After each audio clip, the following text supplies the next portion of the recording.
একটা boundary gate বানানো যে এত বড় চ্যালেঞ্জ হতে পারে সেটা না দেখলে বিশ্বাসই করবেন না। ডিজাইন থেকে শুরু করে তৈরি হওয়া, তারপর বাসায় নিয়ে আসা, প্রতিটি মুহূর্ত ছিল মেমোরেবল। শেষ পর্যন্ত গেটটা কেমন হয়েছে সেটা জানতে ভিডিওটি শেষ পর্যন্ত দেখুন।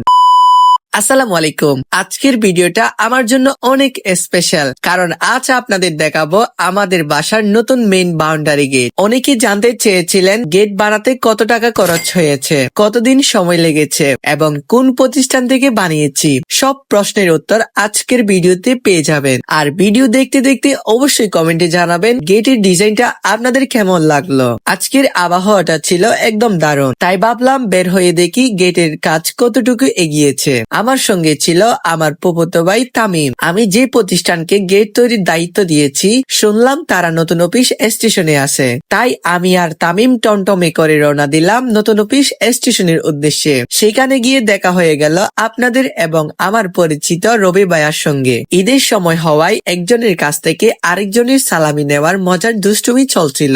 মুহূর্তগুলো সত্যি অনেক উপভোগ করেছি। ভিডিওটা আসলে ঈদের সময় ধারণ করা হয়েছিল, কিন্তু নিজের ব্যস্ততা আর একটু অলসতার কারণে এতদিন আপলোড করা হয়নি। অবশেষে আজ আপনাদের সঙ্গে সেই সুন্দর মুহূর্তগুলো শেয়ার করতে পারছি। এরপর আমরা তিনজন একসঙ্গে ঈদগার দিকে রওনা দিলাম। রবি ভাই আসলে আমাদের জন্য নতুন অফিস স্টেশনে অপেক্ষা করছিলেন, যেন সবাই মিলে একসঙ্গে যেতে পারি। এবার পরিচয় করে দিই সেই প্রতিষ্ঠানের সঙ্গে যেখান থেকে আমাদের বাসার মেইন গেট তৈরি করা হয়েছে। প্রতিষ্ঠানটির নাম আলমক্কা এসএস ডিজাইন। এর অনার আমাদের সবার পরিচিত রবি ভাই। রবি ভাই অনেকদিন ধরে বলছিলেন একদিন এসে দেখে যান আপনার গেটের কাজ কত দূর এগিয়েছে। তাই আজ আর দেরি না করে চলে এলাম। আলমক্কা এসএস ডিজাইন আধুনিক ডিজাইনের গেট, দরজা, জানালা, থাই গ্লাস, সিঁড়ির রেলিং সহ স্টিলের বিভিন্ন কাজের একটি বিশ্বস্ত প্রতিষ্ঠান। সহজ করে লোকেশন বললে ঈদগাহ দক্ষিণ কোদাইবাড়ি, দোতলা মসজিদের রাস্তার পূর্ব পাশে। সত্যি বলতে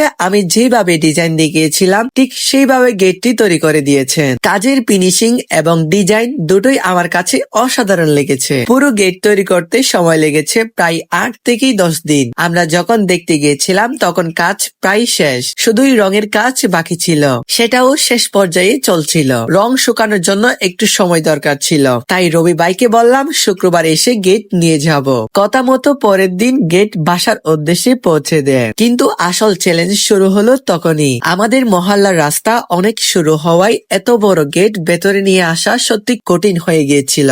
অনেক কষ্ট করে কয়েকজন আপন মানুষের সহযোগিতায় গেটটি হাতে ধরে বাসার সামনে নিয়ে আসি। এরপর মিস্ত্রিরা গেট বসানোর জন্য দেওয়াল খননের কাজ শুরু করলেন, আর আমরা সবাই মিলে ভারী গেটটি ধরে ধরে ঠিক জায়গায় অ্যাডজাস্ট করছিলাম। বিশ্বাস করুন গেটটা এতটা ভারী ছিল যে ধরে বোঝা যাচ্ছিল ওজন কত বেশি। আপনারা একটু আন্দাজ করে কমেন্টে বলেন তো এই গেটের ওজন কত মন হতে পারে। সবশেষে বলতে হয় আলহামদুলিল্লাহ আমাদের গেটটি সুন্দরভাবে বসানো সম্পন্ন হয়েছে।